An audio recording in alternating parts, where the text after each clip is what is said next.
Inilah Injil Yesus Kristus menurut Matius pasal 22. Perumpamaan tentang orang yang diundang ke pesta pernikahan. Yesus berbicara lagi kepada mereka dalam perumpamaan-perumpamaan. Katanya, kerajaan surga dapat diumpamakan seperti seorang raja yang mengadakan pesta pernikahan untuk anak laki-lakinya. Dan ia menyuruh para hambanya untuk memanggil orang-orang yang sudah diundang ke pesta itu, tetapi mereka tidak mau datang. Lalu raja menyuruh lagi hamba-hamba yang lain. Katanya, katakanlah kepada orang-orang yang diundang, lihat, aku sudah mempersiapkan hidanganku. Lembu-lembu jantan dan ternak-ternak gemukan semuanya telah disembelih, dan semuanya sudah siap. Datanglah ke perjamuan kawin ini. Akan tetapi, mereka mengabaikan dan pergi. Yang satu ke ladangnya, yang lain ke usahanya, dan yang lainnya menangkap hamba-hamba raja itu, menyiksa dan membunuh mereka. Maka sang raja marah dan mengirim tentara-tentaranya membinasakan pembunuh-pembunuh itu dan membakar kota mereka. Kemudian ia berkata kepada hamba-hambanya, pesta pernikahan sudah siap, tetapi orang-orang yang diundang itu tidak layak. Oleh karena itu, pergilah ke jalan-jalan raya dan undanglah seberapa banyak orang yang dapat kamu jumpai ke pesta pernikahan ini. Maka hamba-hamba itu pergi ke jalan-jalan dan mengumpulkan semua orang yang mereka temui, yang baik dan yang jahat. Dan tempat perkawinan itu dipenuhi dengan para tamu. Akan tetapi, ketika raja masuk untuk bertemu dengan para tamunya, ia melihat seseorang di sana yang tidak mengenakan pakaian untuk pesta pernikahan. Ia berkata kepadanya, "Teman, bagaimana kamu bisa masuk ke sini tanpa memakai pakaian untuk pesta pernikahan?" Dan orang itu tidak berkata apa-apa. Kemudian raja itu berkata kepada hamba-hambanya, "Ikatlah tangan dan kakinya, dan lemparkanlah ia ke dalam kegelapan yang paling luar. Di sana akan ada tangis dan kertak gigi. Sebab banyak yang dipanggil, tetapi sedikit yang dipilih." Usaha pemimpin Yahudi untuk menjebak Yesus. Kemudian orang-orang Farisi pergi dan berkomplot supaya mereka dapat menjerat Yesus dengan ucapannya. Dan mereka mengutus murid-murid mereka kepada Yesus bersama dengan orang-orang Herodian. Mereka berkata, "Guru, kami tahu bahwa engkau jujur dan mengajarkan jalan Allah dalam kebenaran. Engkau tidak takut pada siapapun, karena engkau tidak melihat rupa. Kalau begitu, katakanlah pendapatmu kepada kami. Apakah dibenarkan untuk membayar pajak kepada kaisar atau tidak?" Akan tetapi Yesus mengetahui kejahatan mereka dan berkata, "Mengapa kamu mencobai aku, hai munafik?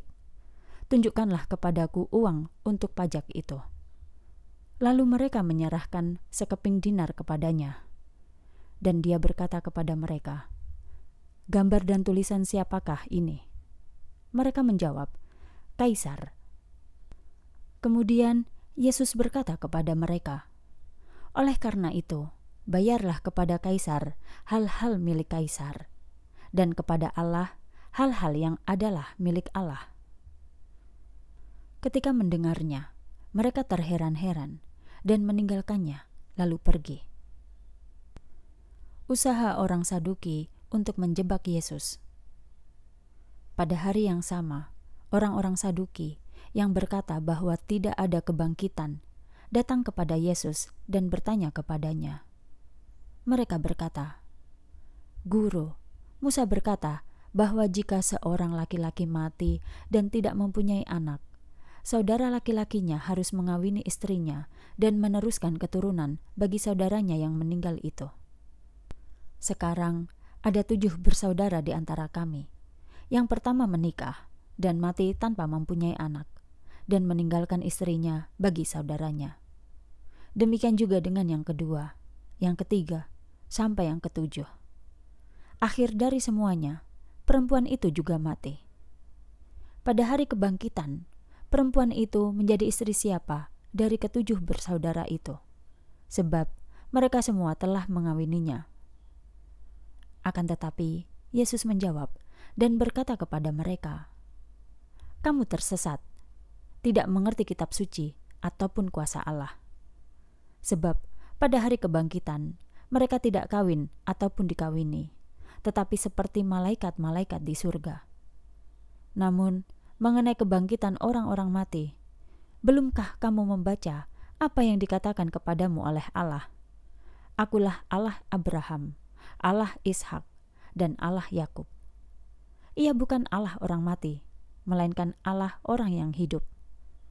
Ketika orang banyak mendengar hal ini, mereka terheran-heran terhadap pengajarannya.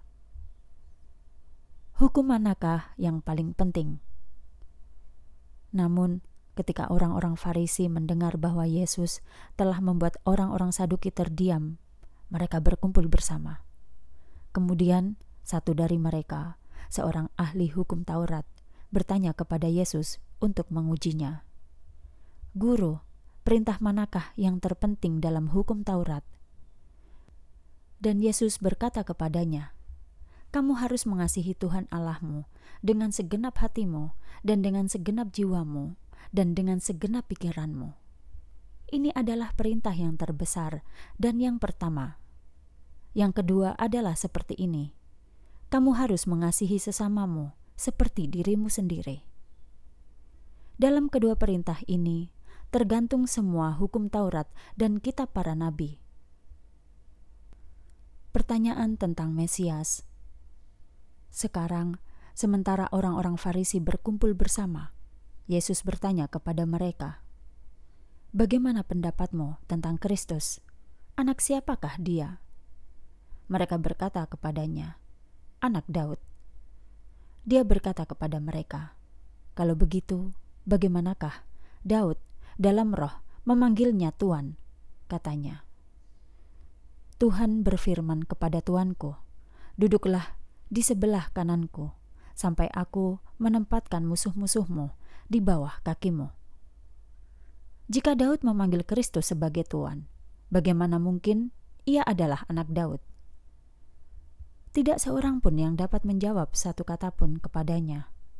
Dan sejak hari itu, tidak ada orang yang berani menanyakan pertanyaan-pertanyaan lagi kepadanya.